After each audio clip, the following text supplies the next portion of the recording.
ایک شخص نے ایک مرغا پالا تھا۔ ایک بار اس نے مرغا ذبح کرنا چاہا۔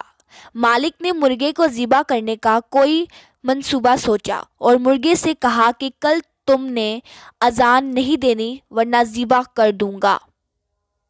مرغے نے کہا ٹھیک ہے آقا، جو آپ کی مرضی۔ صبح جو ہی مرغے کی اذان کا وقت ہوا تو مالک نے دیکھا کہ مرغے نے اذان تو نہیں دی لیکن حسب عادت اپنے پروں کو زور زور سے پھڑپھڑایا۔ مالک نے اگلا فرمان جاری کیا کہ کل سے تم نے پر بھی نہیں مارنے ورنہ ذبح کر دوں گا۔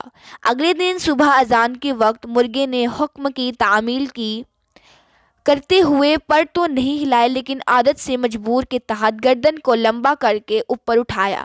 مالک نے اگلا حکم دیا کہ کل سے گردن بھی نہیں ہلنی چاہیے۔ اگلے دن اذان کے وقت مرغا بالکل مرغی بن کر خاموش بیٹھا رہا۔ مالک نے سوچا یہ تو بات نہیں بنی۔ اب کی بار مالک نے بھی ایک ایسی بات سوچی جو واقعی مرغے بے حد چارے کی بس کی بات نہیں تھی۔ مالک نے کہا کہ کل سے تم نے صبح انڈا دینا ہے ورنہ ذبح کر دوں گا۔ اب مرغے کو اپنی موت نظر آنے لگی اور وہ زاروں کی طرح سے رویا۔ مالک نے پوچھا کیا بات ہے، موت کے ڈر سے رو رہے ہو؟ مرغے نے جواب دیا نہیں، میں اس بات پر رو رہا ہوں کہ انڈے سے بہتر تھا کہ اذان پر مرتا۔ صبر، پہلا غیر قانونی حکم مانو گے تو پھر آرڈر آتے جائیں گے، چمڑی اترتی جائے گی۔